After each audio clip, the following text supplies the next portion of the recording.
was a child, I used to revel in the moments when I found myself home alone.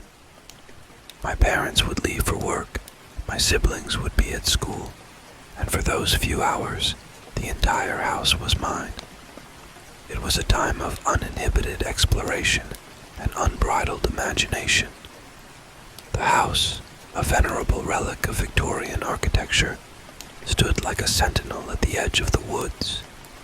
The creaking wooden floors, the flickering lights, and the whispering drafts that played through its hallways were my companions. I'd spend those hours lost in books, building forts, or crafting intricate tales with my action figures. But little did I know, the innocence of those days was about to be replaced by a chilling reality that would forever haunt me. One sunny morning, my parents informed me that they had a rare day off and would be spending it with me. As a child, I was delighted by the prospect of a day filled with family activities. But little did I know, this was the beginning of a series of strange events that would cast a shadow over our home. The first indication that something was amiss came that evening. While playing in my room, I heard faint, barely audible whispers that seemed to echo from the walls themselves. It was as though the very house was muttering secrets I couldn't quite decipher. Unease settled in my chest, and I crept out into the hallway, only to find it empty. Over the following weeks, I noticed my toys inexplicably vanishing. Action figures, stuffed animals, and cherished possessions would vanish from my room without a trace. At first, I attributed it to forgetfulness, believing I must have misplaced them. But as the disappearances continued, I couldn't ignore the mounting unease. The house seemed to grow colder, its creaks more ominous, and the shadows more malevolent. I'd awaken in the middle of the night to strange, distant noises, as though someone was moving about the house. I tiptoed to my parents' room to find them sound asleep, oblivious to the inexplicable occurrences. One moonless night, I awoke to a chilling sight that would haunt my dreams for years to come. In the pale light of the hallway, I saw a figure, a silhouette that resembled a human, but was elongated and twisted. It seemed to glide through the corridor, moving with an unnatural fluidity. My heart pounded in my chest as I watched the figure approach my room. Paralyzed with fear, I could do nothing but watch as it entered and began rearranging my toys. I saw its skeletal fingers, unnaturally long and cold, as they meticulously arranged my belongings. Then, it stopped and turned to me.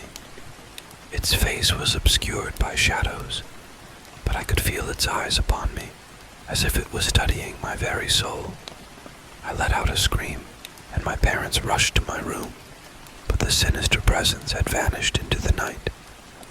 Terrified, I tried to explain what I had seen, but my parents dismissed it as a nightmare. As days turned into weeks, my fear grew. The dark presence became a constant, lurking specter in our home, and my parents seemed oblivious to its existence. But one day, my mother stumbled upon an old photograph hidden in the attic, tucked away among a dusty box of family mementos. The photograph depicted a tall, shadowy figure, just like the one I had seen, standing beside a child. The caption on the back revealed a shocking truth. Our home had once been inhabited by a man who had a sinister reputation. It was a chilling revelation. The house had an unsettling history, one my parents had never shared with me. It had been owned by a man who had disappeared under mysterious circumstances, leaving a trail of darkness in his wake. The man had been obsessed with the supernatural, with dark rituals and occult practices. As the realization sank in, the inexplicable occurrences intensified. I could no longer deny the sinister nature of the presence that had taken residence in our home. It seemed to feed on my fear, growing stronger with every night. Desperate to rid our home of the malevolent entity, I began to research the history of the house and the man who had once lived there. I discovered that the man had performed dark rituals to attain immortality, and his presence had lingered on, haunting the house for generations. Armed with this knowledge, I decided to confront the entity that had plagued my childhood. I delved into the world of the occult, seeking guidance on how to banish the dark presence. The process was harrowing, filled with eerie incantations, sacrificial offerings, and a final confrontation with the malevolent spirit. On the fateful night of the exorcism, the house seemed to fight back. Shadows writhed, and objects moved on their own, as if the very essence of the house was resisting the expulsion of the malevolent entity. But I persevered, my determination unwavering. As the final incantation left my lips, the house trembled, and a deafening scream filled the air. The dark presence was cast out, vanishing into the night, leaving the house in a state of eerie silence. With the malevolent entity banished, my home was finally free of the sinister presence. But the price I paid was steep. I had glimpsed the abyss of the supernatural, and the scars of that haunting experience would forever remain with me.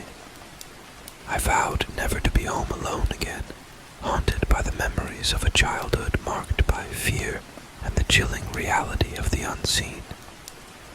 The darkness that had once plagued my home had left an indelible mark on my soul, a reminder that some horrors are very real, and some secrets are better left buried in the past.